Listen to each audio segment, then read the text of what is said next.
You've got big projects to tackle, but your day gets swallowed up by repetitive tasks and constant inquiries. It's hard to make progress when you're stuck putting out fires. That's where Element 451's AI assistants come in.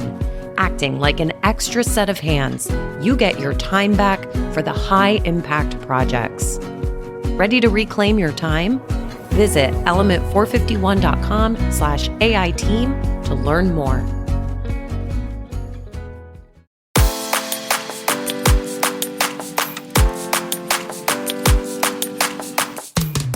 Hello, and welcome to Generation AI, the podcast where we demystify artificial intelligence in the world of higher education. I'm your host, Artis Kadu, and joined by my insightful and very, very well-rested co-host, JC Bonilla. Hey, JC. I'm back. I'm back with a vengeance. Everybody, did you miss me? You got this other guy with an accent, slightly smarter than me, definitely better looking than me, but I'm back.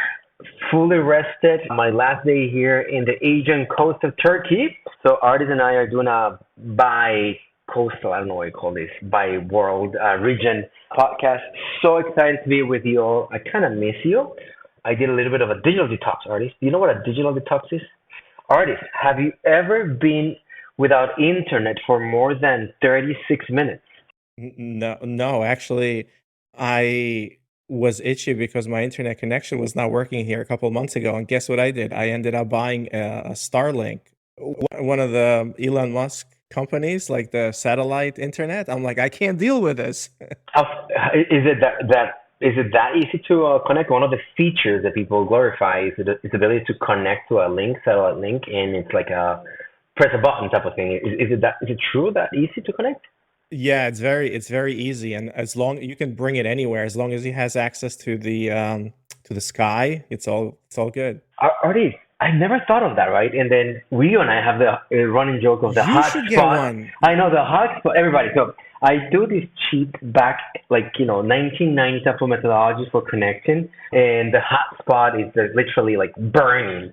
But yeah, Starlink is where it's at. So did a little bit of a digital detox, of course, ton of time with the kids. Special times where in August I get to slow it down a tad. And thank you, Artis and the Element family, for basically continuing to enlighten our followers and listeners with awesome content.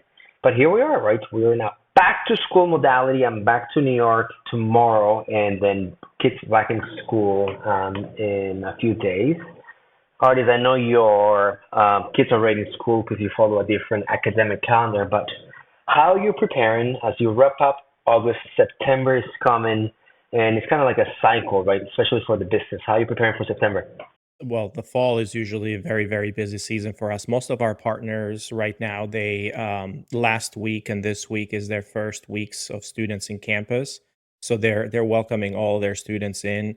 Obviously, one of the things that kicks off in August is also the new season, the new recruiting season. So not only do they have students on campus, but they're also kicking off their recruiting season. So this is, as you know, application season, communication. So we've been really, really busy, and also been really busy in terms of onboarding new and kind of bringing new systems online for a lot of new partners. And then September, October, November, it's going to be crazy. I mean, we're going to be at about 23 events or conferences throughout those 3 months. Personally, I'll be at, like a quarter or 1/3 of those, and sometimes back to back. But it's going to be really great to kind of, meet everyone. And now that our customer base is growing and our partner base is growing, it's really nice to go to these events and meet everybody in person, and then get to talk about AI in a lot of them during sessions or even workshops as well. Well, now you heard it. Art is going to be traveling a lot, banking on a lot of mileage. As a matter of fact, Diana Kadui, if you hear this, next time your husband takes you out for vacation, it must be first class, because all the mileage that he's going to be putting on that program, you can definitely upgrade. So first class for the Kaduis, all the way. As we get on back to school mentality, we wanted to bring that theme to today's episode, right?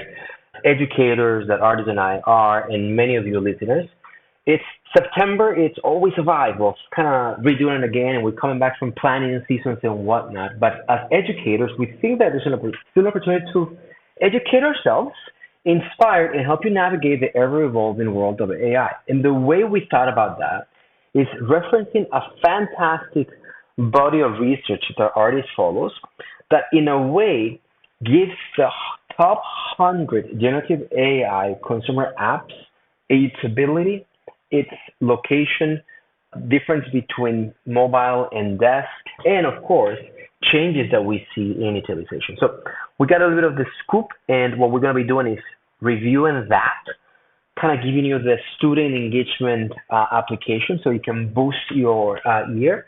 You still have time. And then leave with the hot trends, the technology tips, the new categories that are shaping, and how these all interact with the educational landscape. So, artists, you send me this document as I am wrapping up my vacation and say, read up, professor, and let's have this conversation. What is the top 100 Gen AI consumer research by Andreessen Horowitz? So if you're not familiar with Andreessen Horowitz, they're a VC company and they do a lot of investments in emerging technologies and specifically around AI. They do have a lot of educational content out there, but they're at the forefront of new waves of technology and especially AI. So what they've done over the past couple of years is they put together this list of the top 100 list of consumer AI apps. And you can see kind of a progression of this list going on. So I think this is the third edition, the most recent version. So if we take a look, I think it's the third edition, this one that we're going over. So they've been doing it now for the past couple of years, and essentially they're looking at usage and they're looking at popularity of AI as it pertains to consumers, not just the things like OpenAI and, just the LLM world, but they're looking at it for real use and they're putting different categories as part of this. They're dividing them in different categories. And we can kind of talk a little bit more about each one of those categories, why that's important and kind of what this means. But essentially, this is the list. So if you want to go and take a look at what's popular in AI, and if you want to get new tools, this is the list that you would go to and see the different use cases of applications that you can kind of consume right now. So the methodology is simple. It's going to be looking at popularity and usage, specifically in the world of apps. So think about you access it through a desktop or any type of non-mobile device, a tablet or a phone. We start seeing a top 50 of brands that we recognize. Top, usage, ChatGPT, Character AI, Perplexity, Claude, Suno, and so on and so forth. I'm not going to read the 50 of them, but artists, as you start looking at this list, and now let's also introduce the mobile app. We start thinking about you access these apps via phone. By the way, I've been using a lot of ChatGPT in my vacation over the phone. I was not doing it and kind of happy with that. We start seeing again ChatGPT as number one in both. But we start seeing, for instance, how there's a change in number two. Perplexity also doesn't, or Character AI are not highly ranked on the top three on mobile apps. So what's your first takeaway as you start looking at just basically the brand mosaic, the first big users on both mobile versus non-mobile?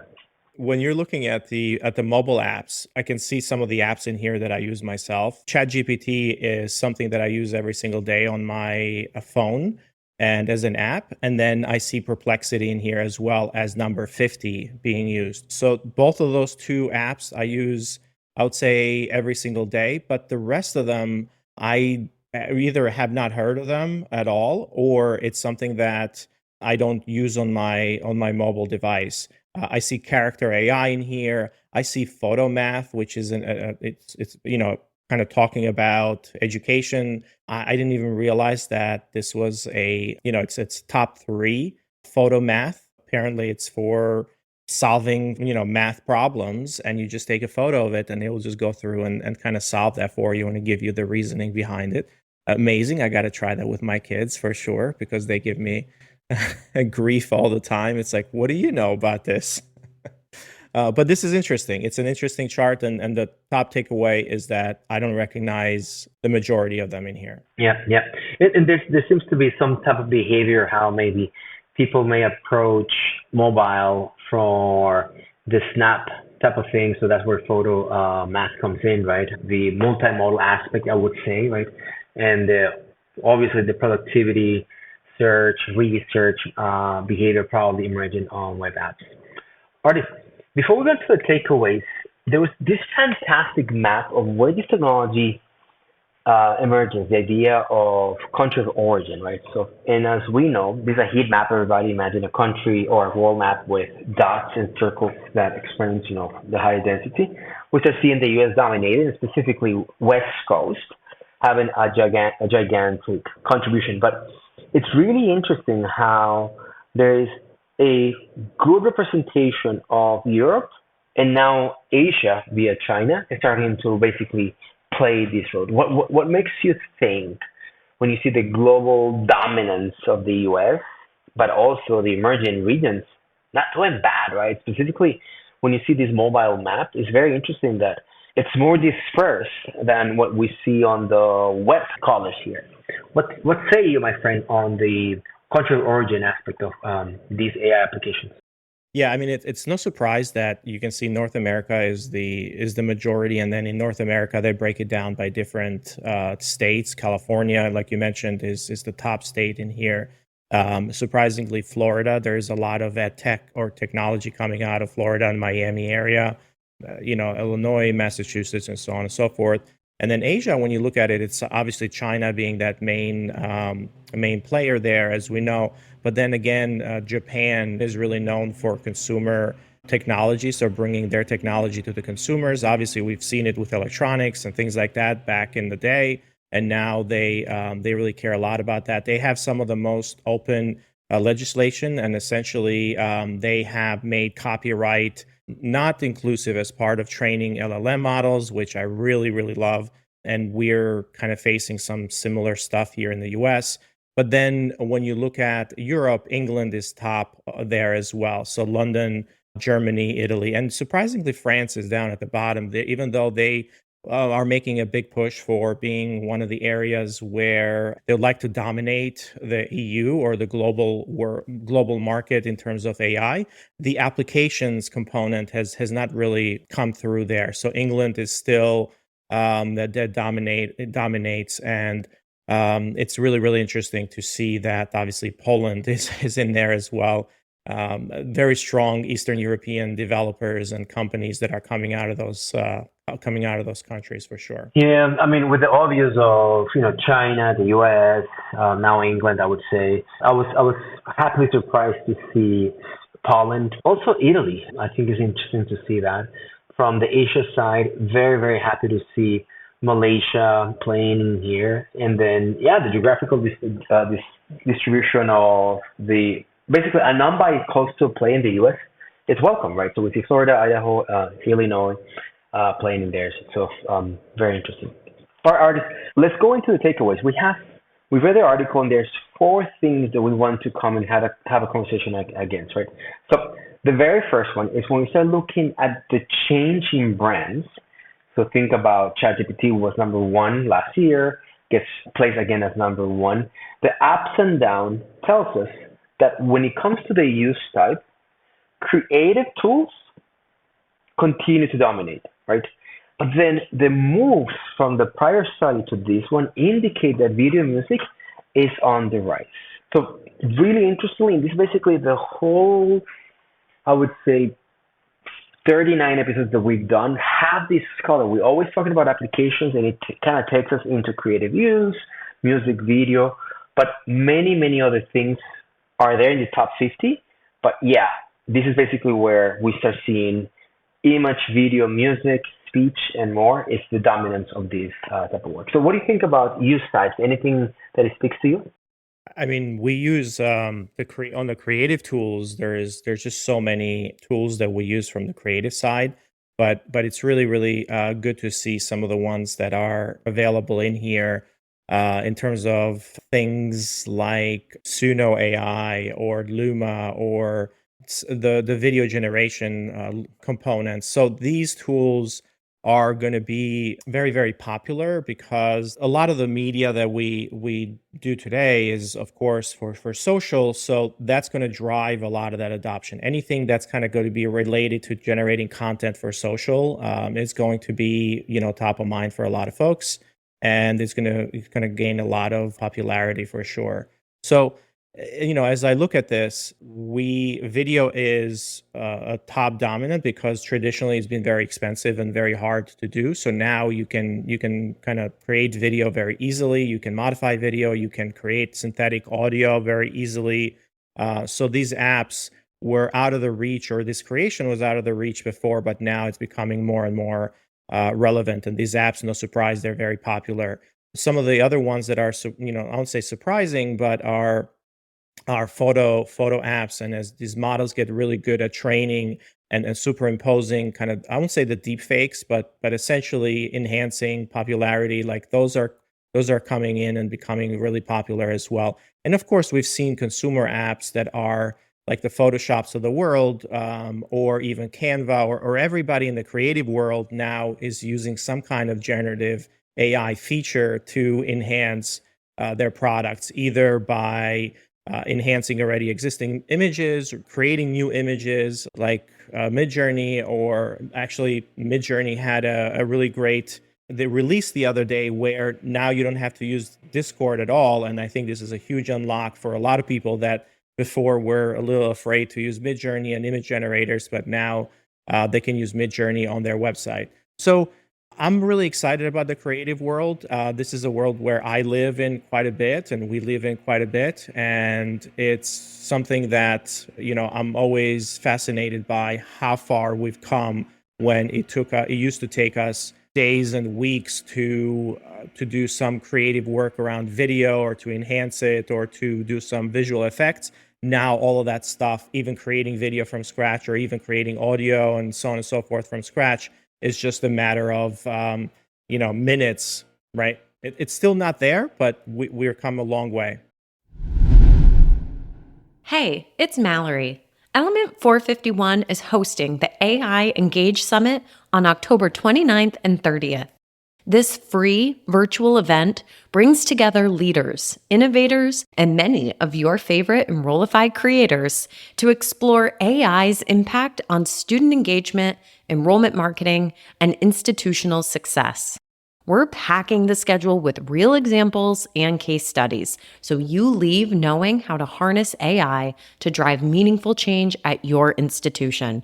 Whether you're looking to enhance student outcomes, optimize enrollment marketing, or simply stay ahead of the curve, the AI Engage Summit is your gateway to the next level of higher education innovation.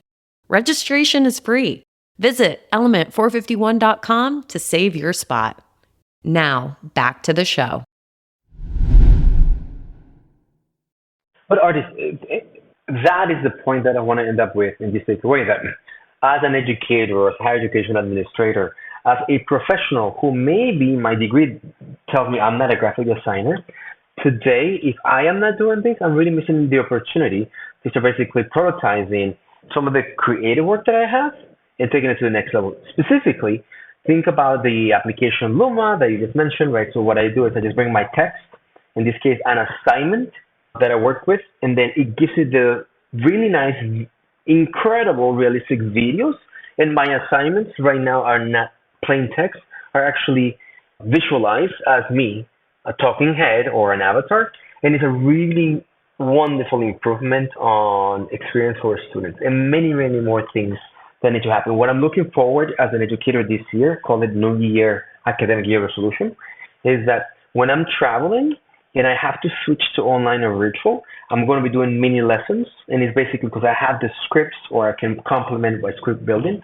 But I really hope that they can be prioritized using some of these video creation and kind of full end-to-end deployment. So I'm excited about that. Are you using any of these today, JC? I have, and I play with Luma a little bit to basically go from text to video. And it was really good because it kind of learned my features and my kind of clunky things. I just didn't like it that it was so real, to be honest. So what I've done is I've used a little avatar which I'm playing with. As you guys know, I teach at NYU, so it's called Violet, and it's kind of like I'm using it as my teaching assistant, and I'm using assignments, and I'm given assignments using teaching assistants. So basically, this is what I've done. I have the assignments. I've been using them for 5 years. So give me the script. I bring it into one of the script, basically text to audio, and then you can basically just put an avatar, and then it's become that. So I'm releasing that this term, and that's basically something I've been working on the summer. It was fun, simple, and I highly recommend everybody to experiment with it because that is basically what we've seen everybody use. Does that make sense? Yeah, no, that's really, really interesting. Well, what was the tool again? Was it Luma, you said? Luma.ai is the one that goes from text to images, and similar to the way it trains with your voice, you can also train with your face. But it was too real. The Uncanny Valley, did it pass the Dude, Uncanny Valley? Or? it was better than me. It looked younger. It had no speech deficit. It did not make mistakes. So I was like, crap, I cannot look that polished in an assignment when I'm teaching it like a hot mess. So control chaos continues to be my signature. So I need Luma to be a bit more spotty and I don't know, screw up names. Usual things that I do, right? I know. Hey Gen is another platform that a lot of folks have been, doing their digital twins or video digital twins. So Hey Gen is another one, and they've been around for a little bit longer.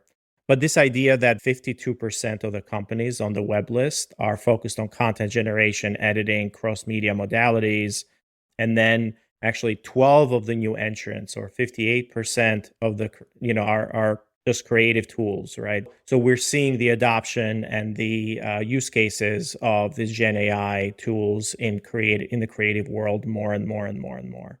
Now, using that to go into the second takeaway, the three most used ones, right?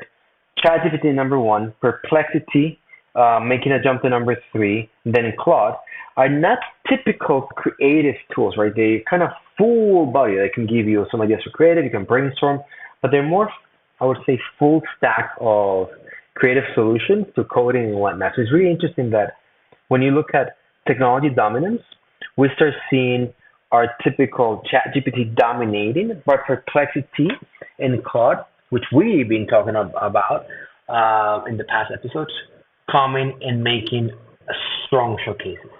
Now, Luzia, mobile debut. It's an AI assistant. Have you used this, Luzia? It's entered the mobile ranking in 25, and it's basically when it gets called out with probably the most interesting growth. So what do you know about this Luzia mobile debut? Do you know it? Do we need to add it to our list of research? I think we do need to add it to the list of research for sure. It's something that I've not played around with or know about. And this is basically where the assistants, in a way, are saturating now usability, I think, right? And this is where first entry is benefiting ChatGPT, Claude, right? And unfortunately, Google, not mentioned there, right? So they're missing out on market share, not for the lack of good technology, right? There's something there in their packaging that it's not working for them. So I think the technology strategy needs to be rethought for them. Yeah, certainly their Gemini set of tools are something that they're incorporating in the productivity world and in the day-to-day, but not necessarily on the consumer side. For example, we have Google Workspaces, and now they're making a big push for Gemini in the workspaces so it can search your documents and can do all of that stuff. We haven't taken the leap yet, and we tested it yet, but that's an area where I see it. The other area is, with their phones and Android apps, but because the world is dominated by iOS, most of the world is dominated by iOS.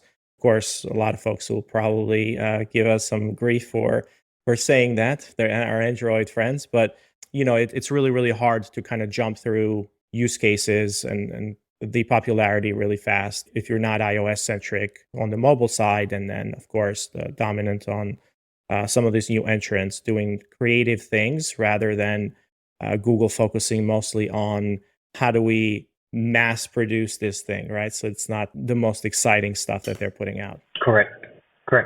Artis, let's go to our last takeaway here, because I think it's interesting in a very simple way to start looking at this data is to start looking at the emergence of new brands and logos.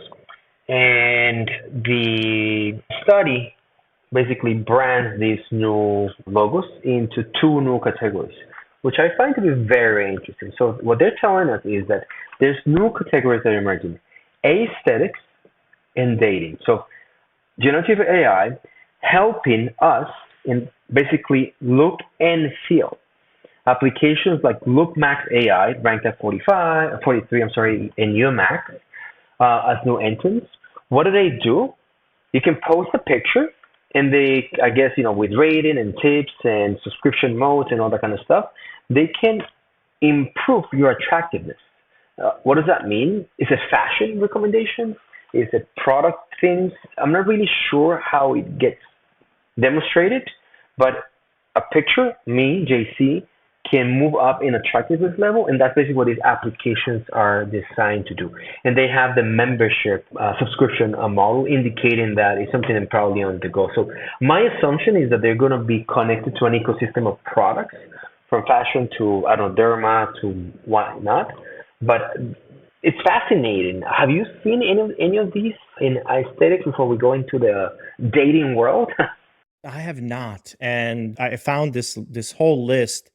I spend a lot of time on it, just looking at the new stuff that I'm like, well, I'm not familiar with it. I'm not familiar with it. It just feels like back when companies were coming online and were trying to find like the best new Web 2.0 company. I wasn't around when, back in the early 90s, but I was certainly here when Web 2.0 was around. And it feels like that. It's like every other day you're seeing some of these capabilities of, or Web 2.0 used to come up with a new website or a new product or something new that was based on Web 2.0. And this is very, very similar to that.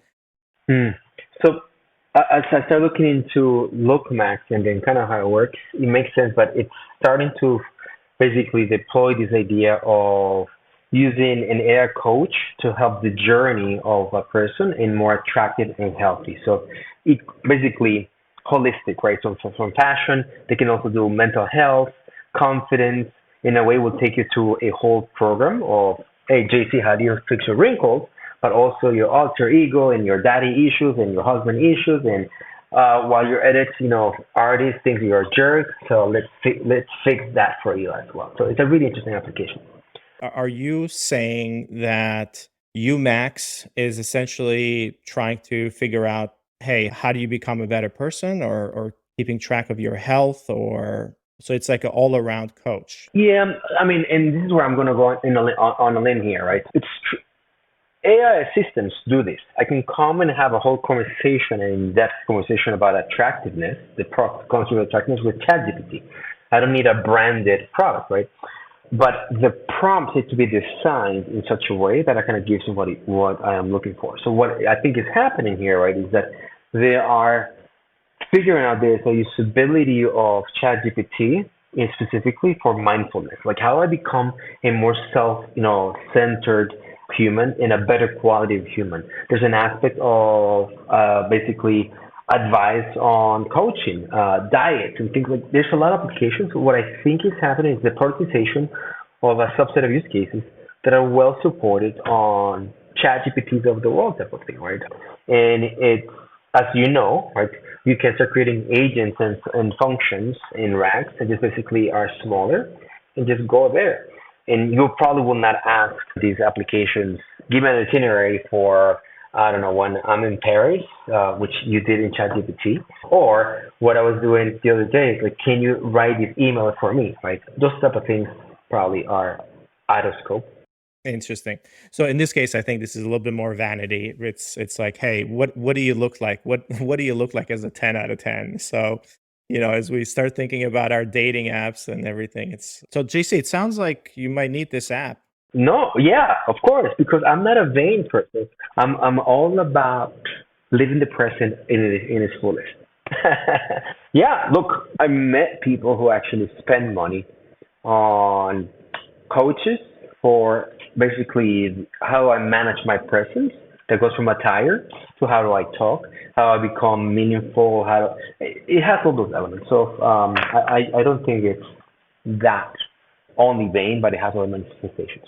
So you're saying this category is not going away, and if anything, we're going to see a lot of capabilities from or similar use cases come into the application of different brands. So, like for example, a Nike or a Sephora or like a beauty, or a Ulta or something. These brands are actually going, like, I think they should be buying these apps, by the way, right now, because that's it's going to fuel more and more consumerization, or more and more product pushing. But for right now, it just seems that these apps are getting really good at providing feedback that normally you wouldn't go to a friend and say, hey, how do I get to a 10, right? It's like, Yep. Speaking of tens and ratings, so one of the apps that is making an entrance using generative AI, although prior apps leverage fantastic ML and already AI, is called RIS. I don't know if you know what RIS means. It's a Gen Z term. Where are you in your Gen Z bilingual scope? Define RIS. my kids are schooling me on that. So what is RIS? It's basically good looking, being attractive. So if I call you a stallion in 1990, which is something that it was thrown there, hard as you were a stallion, now you're a RIS. By the way, I don't know if you're a RIS, the RIS, or just basically there's no pronoun, just RIS. I think it's just Riz, as in. Anyway, I'm aging myself, not knowing how to use the term. So RIS AI. Hey, we could be just making all kinds of mistakes right now. Good thing Gen Z folks don't listen to this podcast. There you go. So RIS as a dating app, basically using very sophisticated, apparently very sophisticated ways to do matches in a way not survey based, but allowing you to log in videos and things. So upload videos and kind of multimodal content, so you don't have to go from I want a conservative partner or someone has got a PhD, like that kind of summary or entry point they use to train the matching. It's more multimodal. So we'll see where this takes. The product, then, to your point, looks like also an interesting acquisition for many other companies. Yeah, for sure. But then I was interesting. One of the insights is that China, and specifically ByteDance, which is the owners of TikTok's parent company, they are making a big push in generative AI. And last year, they set up a separate initiative to just push generative AI applications, and you can see how they're becoming very popular very, very quickly, with 3 of those apps in this list. So I would, obviously wouldn't put them away, but they are known for Gen AI, and they're known for AI with TikTok and the algorithm, so to speak. So the inventors of the relevancy algorithm and your feed. And now they're moving into the Gen AI world with a lot of these different apps. So that's a big, interesting component here that I found very interesting. And then the other takeaway was the kind of the dominant technologies, right? For the third time, ChatGPT is still the king, right? Number 1 product on the web and mobile by a huge, huge margin. But Perplexity climbs to number 3, like we talked about. And Perplexity, for those of you who don't know, this is something that we've talked about before. It's around discovery, knowledge discovery, but it's a combination of Google and ChatGPT with references. So this AI-powered search engine, it's really the third most popular on the web today, and even in some cases surpassing ChatGPT in some of the user engagements on average visits and how much time people are spending in there. And then the other part is that Claude has risen in the ranks as well, with Claude becoming, in some cases, a preferred LLM to ChatGPT or chatbot.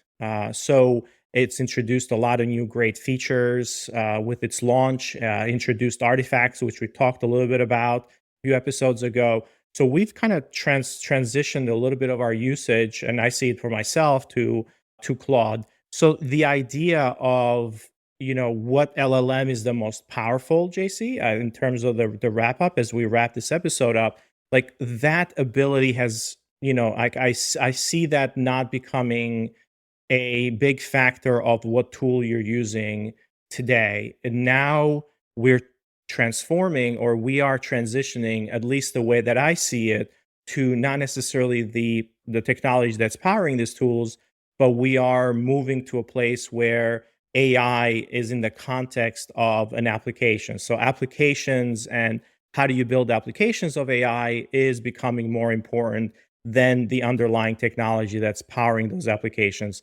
Remember when we were all going crazy that Sora was going to become this big thing, and then it's like, okay, like Sora is not even out yet, and Google put out this crazy video models, and no applications are out for that yet. But meanwhile, you see applications like you talked about Luma, and you see applications like Midjourney with their images and HeyGen, and so you see the application becoming more and more important, and how you apply that application to a use case, or that technology to a use case becoming more important rather than the technology that's powering it. And that's why we see Claude becoming very useful for a lot of folks as they've introduced artifacts. Artifacts are now available to free accounts. If you remember, you didn't have it because you didn't have a paid account. Well, now they're available to free accounts as well. So as we wrap this up, what are your kind of closing thoughts?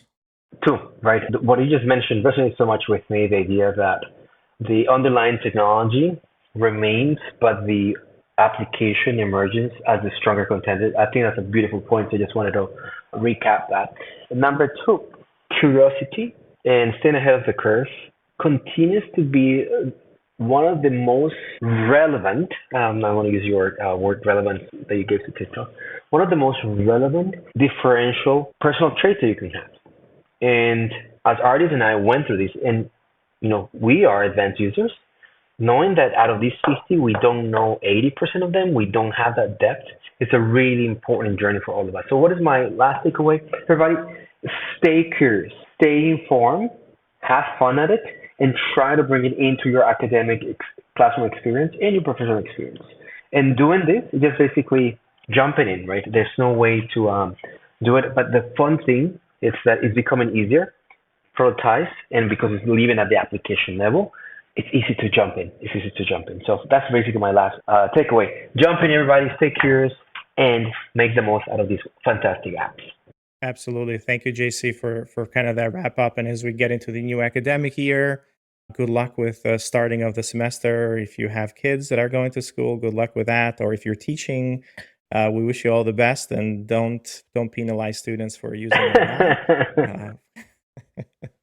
And try to incorporate it as part of your day-to-day life. With life becoming busier every single day, AI can be a way for taking some of that complexity away from you. Until next time, everybody. Thank you, everybody.